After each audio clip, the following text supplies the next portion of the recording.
నా స్టైల్లో ఒకసారి ఇలా ఇడ్లీలు ట్రై చేసి చూడండి. స్మూత్గా స్పాంజీ లాగా ఎంత టేస్టీగా ఉంటాయంటే నోట్లో ఇలా పెట్టుకుంటే అలా కరిగిపోయేంత సాఫ్ట్గా ఉంటాయి. విత్ టేస్టీ పల్లి చట్నీ అన్నమాట. ప్రాసెస్ అంతా చూసేయండి. హలో అందరికీ, welcome back to our channel Sravanthi mini talks. ఈ ఇడ్లీల కోసం అయితే 1 కప్పు మినప్పప్పు, 1 కప్పు సగ్గుబియ్యం అనేది తీసుకోవాలన్నమాట. దీంట్లోనే కొన్ని మెంతులు కూడా యాడ్ చేసుకోవాలి. ఇంకా నెక్స్ట్ వచ్చేసి ఇడ్లీ రవ్వ అన్నమాట. నేను 1 కప్పు మినప్పప్పు, 1 కప్పు సగ్గుబియ్యం తీసుకున్నాను కాబట్టి ఒక 3.5 అట్లా 3 గ్లాసెస్ మీద ఒక హాఫ్ గ్లాసు ఇడ్లీ రవ్వ అనేది యాడ్ చేసుకుంటా. సపరేట్ కడిగేసుకొని సపరేట్గా నానబెట్టుకోవాలన్నమాట. ఎంత బాగా నానితే అంత బాగా ఫ్లఫీగా వస్తాయి ఇడ్లీలు అనేటివి. సో నానబెట్టుకున్న తర్వాత వాటర్ అనేది వంపేసుకోవాలి. మనకు ఈ కన్సిస్టెన్సీలో నానాలే పప్పుని, అలాగే సగ్గుబియ్యం అనేది మంచిగా ఉబ్బి ఇట్లా రావాలన్నమాట. అలా వచ్చినప్పుడు మిక్సీ జార్లో వేసేసుకొని మెత్తటి పేస్ట్ లాగా మిక్సీ అనేది పట్టేసుకోవాలి. అప్పుడే మంచిగా ఇడ్లీ రవ్వలో మంచిగా కలుస్తుంది అన్నమాట.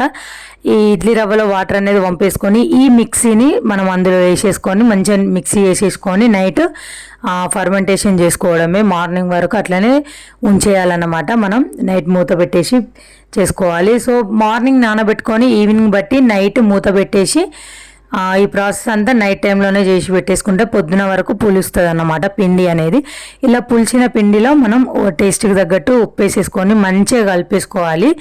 ఇది మంచిగా కలిపేసుకున్న తర్వాత ఇడ్లీ పాత్రను తీసుకొని అందులో వాటర్ యాడ్ చేసుకొని స్టవ్ మీద పెట్టేసుకోవాలి, గ్యాస్ మీద.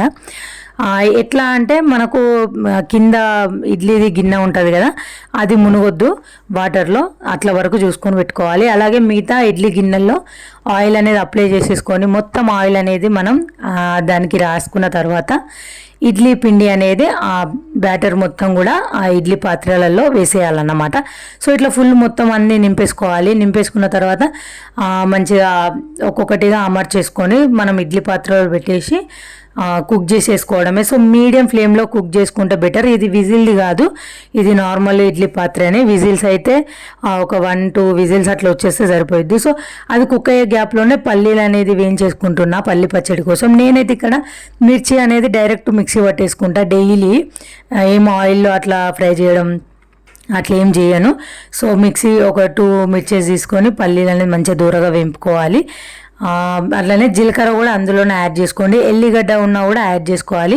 పొట్టు తీసేసి మంచిగా మనం మిక్సీ అనేది పట్టేసుకోవాలి. పల్లి పచ్చడి అనేది టేస్ట్కి తగ్గట్టు సాల్ట్ కూడా యాడ్ చేసుకోవాలి. ఇక్కడ పల్లి పచ్చడి పోపు అట్లా ఏం వేయను నేను, నాకు ఇట్లనే ఇష్టం. ఎక్కువ ఆయిల్ అనేది యూజ్ చేయబుద్ధి కాదు. కనీసం ఇడ్లీ చేసుకున్నప్పుడన్నా ఆయిల్ తక్కువ వాడాలి కదా. సో లైక్ చేసి సబ్స్క్రైబ్ మర్చిపోవద్దు.